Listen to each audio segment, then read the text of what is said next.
नमस्कार दोस्तों, मोहल्ला शिक्षा के कार्यक्रम में आप सबों का स्वागत है। हमारी जो सीरीज चल रही है हर दिन के इतिहास के बारे में, उसी को हम कंटिन्यू करेंगे।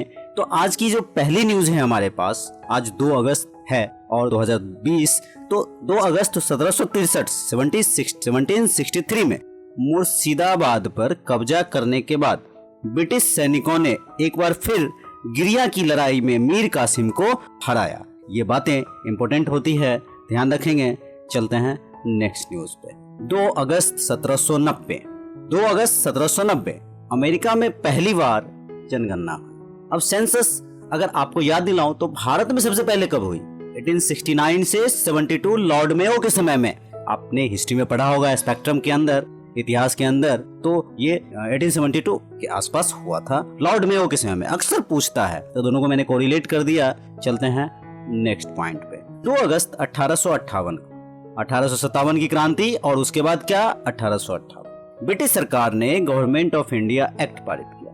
यही से बात होती है कि ईस्ट इंडिया कंपनी की जागीर नहीं रही, बल्कि पूरी तरह ब्रिटिश महारानी का उपनिवेश बन गया। और बहुत सारी बातें होती हैं, रेगुलेशंस अब भारत से नहीं, अब ब्रिटेन से होने लग गया, क्योंकि उनका राज आप कह सकते हो। ये बातें हुई थी। चलते हैं नेक्स्ट पॉइंट पे। 2 अगस्त 1878 को बहुत नामचीन नाम, बहुत बड़ा नाम आपने सुना ही होगा, भारत के राष्ट्रीय ध्वज तिरंगे का डिजाइन तैयार करने वाले पिंगली वेंकैया का जन्म हुआ था 1878। तो जन्म तो ठीक है, लेकिन 1878 में इन्होंने इन्होंने जो तिरंगे को बनाया था, वे भारत के सच्चे देशभक्त, महान स्वतंत्रता सेनानी एवं एग्रीकल्चर साइंटिस्ट थे। ये भी ध्यान रखने वाली बात है। चलते हैं नेक्स्ट पॉइंट पे।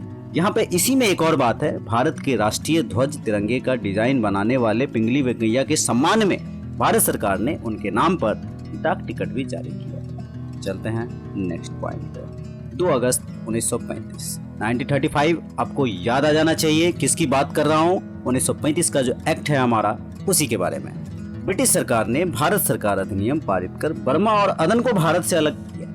अब देखो, ये जो 1935 का एक्ट है, इसको आप जरा हॉलिस्टिक अप्रोच में समझोगे तो कुल मिलाकर के अभी का जो हमारा संविधान है, जो हमारे संविधान निर्माता ने हमें संविधान दिया, और जिस संविधान को आज भी हम 70-72 सालों से अमल करते हुए आ रहे हैं, और उसी संविधान से हमारे शासन का तंत्र चलता है, तो उस संविधान को बनाया गया था। मतलब इसी से कहीं ना कहीं इसकी बहुत सारी बातें ऐसी हैं 1935 के एक्ट की, जिसका समावेशन हमें दिखता है। तो इसमें 2 बातें मैं बताना चाहूंगा। मुझे याद आ रहा है कि नेहरू ने इसे दास्ता का चार्टर कहा, और इसे अनेक ब्रेकों वाली इंजन रहित गाड़ी की संज्ञा दी थी।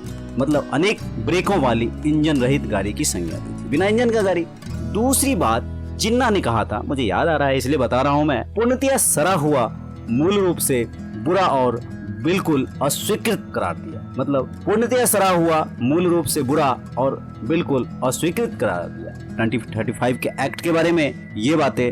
चलते हैं नेक्स्ट पॉइंट पर। विश्व प्रसिद्ध अल्बर्ट आइंस्टाइन, कौन नहीं जानता होगा, आप सभी जानते होंगे, ने परमाणु हथियार अनुसंधान कार्यक्रम शुरू करने के लिए राष्ट्रपति रूजवेल्ट को पत्र लिखा। चलते हैं नेक्स्ट पॉइंट पर।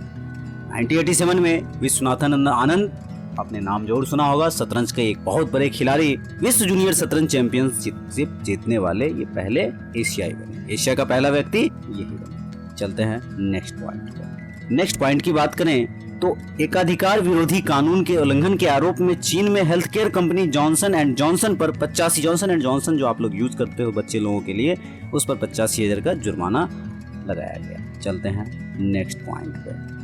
मशहूर आविष्कारक अलेक्जेंडर ग्राहम बेल का 1922 में निधन हुआ था।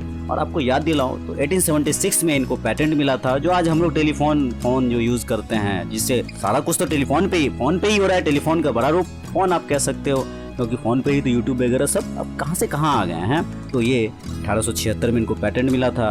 तो ये सारी बातें जो आज के दिन घटित हुई थी। जय हिंद, जय भारत।